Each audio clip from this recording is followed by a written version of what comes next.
साथियों नमस्कार, आपकी बात में आपका स्वागत है। आपकी बात में आज हम बात करने वाले हैं आस्था का केंद्र अयोध्या, जहां हाल ही में भगवान पुरुषोत्तम राम के जन्म स्थल का लोकार्पण होने वाला है। और इससे पूर्व हाल ही में प्रधानमंत्री ने अयोध्या की यात्रा की, जहां उन्होंने महर्षि वाल्मीकि हवाई अड्डे और अयोध्या धाम स्टेशन का लोकार्पण किया। इस मौके पर उन्होंने लोगों को संबोधित करते हुए कहा, मैं पूरे देश के 140 करोड़ देशवासियों को अयोध्या की इस पवित्र भूमि से प्रार्थना कर रहा हूं। अयोध्या की प्रभु राम की नगरी से प्रार्थना कर रहा हूं। मैं 140 करोड़ देशवासियों को हाथ जोड़ करके प्रार्थना कर रहा हूं कि आप 22 जनवरी को जब अयोध्या में प्रभु राम विराजमान हो, अपने घरों में भी श्री राम ज्योति जलाएं, दीपावली मनाएं। 22 जनवरी की शाम पूरे हिंदुस्तान में जगमग जगमग होनी चाहिए।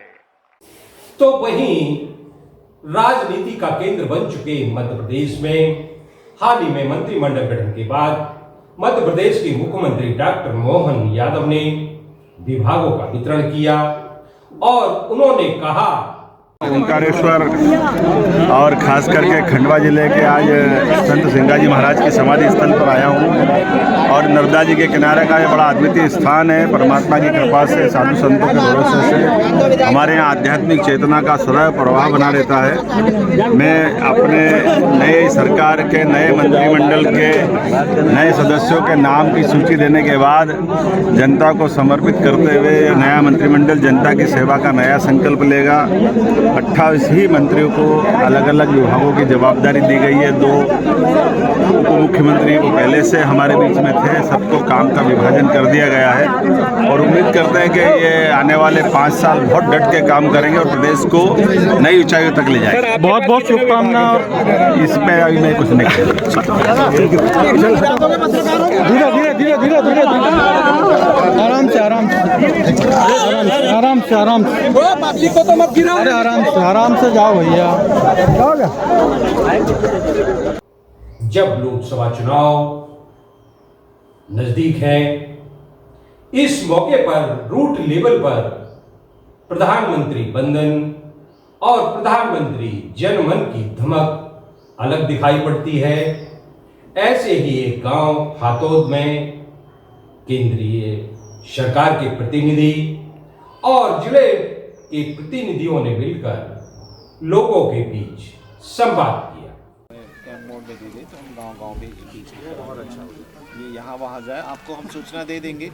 जिनका नहीं बन पाया है तो यहीं गांव के गांव में बन जाएंगे। लेकिन उसमें नए में तो पैसे नहीं लगते हैं, लेकिन अगर ये होता है अपडेशन होता है तो 50 रुपये या 100 रुपये।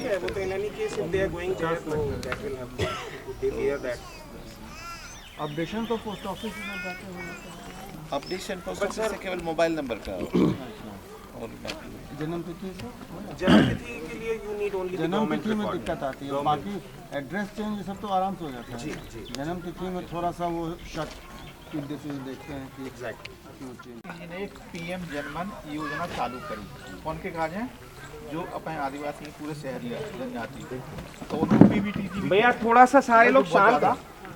आदिवासियों में भी बहुत ज़्यादा गरीब, तो अपन शहरिया वाले सभी हैं, तो जब वजह से अपना जिला भी है जाएगी। तो PBTG के लिए PM जनमन योजना, कौन सी? PM प्रधानमंत्री जन मन योजना। कौन सी योजना? सब जने बताओ। PM जनमन योजना। हाँ, अब इस योजना में जितने भी अपने काम होते हैं, ठीक है, चाहे अपने स्वास्थ्य से संबंधित काम हो, चाहे जंगल विभाग से संबंधित काम हो, चाहे अपना शिक्षा विभाग से संबंधित काम हो, चाहे अपने टीकाकरण से संबंधित हो, चाहे आधार कार्ड से संबंधित हो, चाहे आंगनवाड़ी से संबंधित काम हो, इसमें जो भी चीज़ की अपने को ज़रूरत है या कमी है, वो काम अब पूरे केवल उन्हीं लोगों के लिए काम होंगे। जैसे अपन ने अभी बात करी थी बंधन योजना वाली, बंधन में अपन ने क्या किया था, जो जड़ी बूटी इकट्ठे करते हैं, दूसरे काम करते हैं, वो सब मिलके काम करेंगे, उसके लिए सरकार की योजना से आपको सहायता मिलेगी। इस बीच मैं आपको बता दूं, भले ही समूचे देश में NHAI राष्ट्रीय राजमार्ग प्राधिकरण की धमक हो, मगर अब जो रोडें बन रही हैं और जिनको लेकर जो सवाल आज सामने आ रहे हैं, आए दिन दुर्घटनाएं हो रही हैं, लोगों की जानें जा रही हैं। अगर हम बात करें तो हाल ही में निर्मित ग्वालियर संभाग के शिवपुरी को जोड़ने वाले NHAI के रोड पर आए दिन दुर्घटनाएं हो रही हैं। कहते हैं नेशनल हाईवे का उद्देश्य या कोई भी हाईवे हो, उसका उद्देश्य दुर्घटनाओं को रोकना होता है, लोगों की यात्रा सुगम रहे, यह उसके पीछे ध्येय होता है।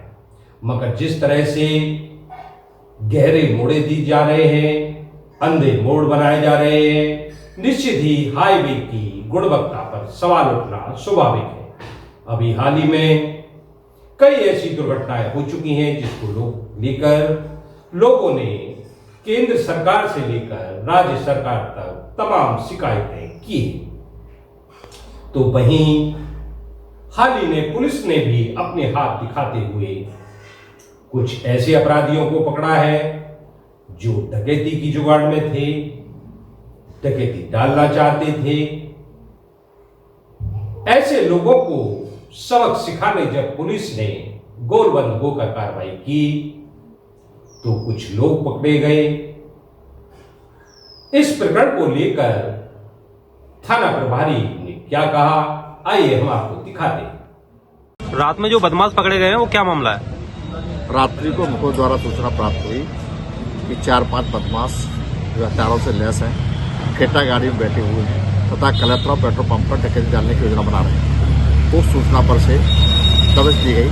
4 आरोपी जो शाजापुर के रहने वाले पकड़े गए हैं, उनके कब्जे से 2 315 बोर की एक कट्टा है, 315 बोर की एक हथिया है, 312 बोर की एक हथिया है तथा एक क्रेटा गाड़ी पकड़ी गई है। एक बदमाश उत्तम परिवार है जो निवासी रमगढ़ा का रहने वाला है, थाना करदा में आता है, वो भागने में सफल हुआ है। आरोपी को धारा 399, 400, 402, 25, 27 आमचक तथा 25 भी आमचक कायमी की गई है। आरोपी से डकैती के संबंध में तथा हथियार जो मिले उनके संबंध में अन्य अपराधों के संबंध में विस्तृत पूछताछ की जा रही है। निश्चित ही 22 जनवरी को देश में सैकड़ों वर्षों के इंतजार के बाद एक ऐसा केंद्र अस्तित्व में होगा जहां स्वीकार्य आस्थाएं, सर्व कल्याण से जुड़ी आस्था, संस्कृति, संस्कार का समागम होगा और एक ऐसी संस्कार और संस्कृति मानव जीवन में होगी जिसको लेकर, खासकर मानवता को लेकर जो मर्यादाएं, जो संस्कार स्थापित हुए और आस्था का केंद्र बने, उसके बनने से निश्चित ही मानवता का कल्याण होने वाला है। तो साथियों, आपने देखा, यह थी हमारी आपकी बात। आपकी ही बात में फिर हम किसी नए विषय और नई शख्सियत के साथ आपके साथ होंगे।